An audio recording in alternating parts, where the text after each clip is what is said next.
അപ്പൊ കൺക്ലൂഡ് ചെയ്യാനാണെങ്കിൽ ഒന്നിക്കല് ലാലേട്ടനെ ഒരു മമ്മൂക്കയെ കൊണ്ടുവരാം, അല്ലെങ്കിൽ ലാലേട്ടന്റെ വെയിറ്റ് കുറക്കാം. ഇപ്പോഴത്തെ ഒരു അവസ്ഥയിൽ ലാലേട്ടന് അതിനുള്ള ഒരു ബോഡി ഉണ്ട്. ഇപ്പൊ കുറച്ച് വെയിറ്റ് ഒക്കെ കുറഞ്ഞിട്ടുണ്ട്. ഈ പടം എടുക്കുന്ന സമയത്ത് ഭയങ്കര വെയിറ്റ് ആയിരുന്നു ലാലേട്ടന്.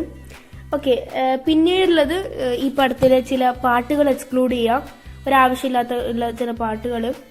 അതുപോലെ തന്നെ റൊമാൻറ്റിക് ട്രാക്ക് കുറച്ച് ഡിക്രീസ് ചെയ്യാം. മരക്കാരും സിദ്ദിഖും തമ്മിലുള്ള ചില സീനുകളുടെ എണ്ണം കൂട്ടിയിട്ട് കൂടുതൽ ഇമോഷണൽ ആയിട്ട് നമ്മളെ കണക്ട് ചെയ്യിപ്പിക്കുക. പോർച്ചുഗീസുകാരുടെ ആ ഒരു തീവ്രത എടുത്ത് കാണിക്കുക. കപ്പലിലെ സീൻ കുറച്ചും കൂടി മെമ്മറബിൾ ആക്കുക. അതുപോലെ തന്നെ നീട്ടി വലിച്ചിട്ടുള്ള കപ്പലിന്റെ ചില ഭാഗങ്ങൾ എക്സ്ക്ലൂഡ് ചെയ്യുക. അതുപോലെ തന്നെ ആ വെട്ടിയിട്ട വാഴത്തന്റെ അടുത്ത് കളയുക. അപ്പൊ ബേസിക്കലി പറയുകയാണെങ്കിൽ ഈ പടം മൊത്തത്തിലെടുത്ത് പൊട്ടിച്ച് കളഞ്ഞിട്ട് വേറെ തന്നെ ഒരു ബിൽഡിംഗ് ആക്കുക, എന്നിട്ട് അതിന് മരക്കാരൻ തന്നെ പേരിടാം. അതാണ് പടം.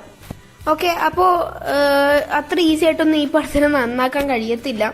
അതാണ് എനിക്കിപ്പോൾ മനസ്സിലായിട്ടുള്ളത്. പിന്നെ ഈ പടത്തിന്റെ ഡയലോഗുകൾ കുറച്ച് നാടകീയത കൂടുതലാണ്.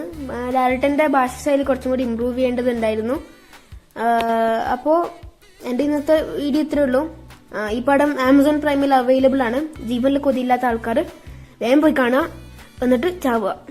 അയ്യോ ചാവല്ലേ, വെറുതെ പറഞ്ഞാണ്. അപ്പൊ ഇന്നത്തെ വീഡിയോ ഇത്രേ ഉള്ളൂ. Thank you, have A nice day.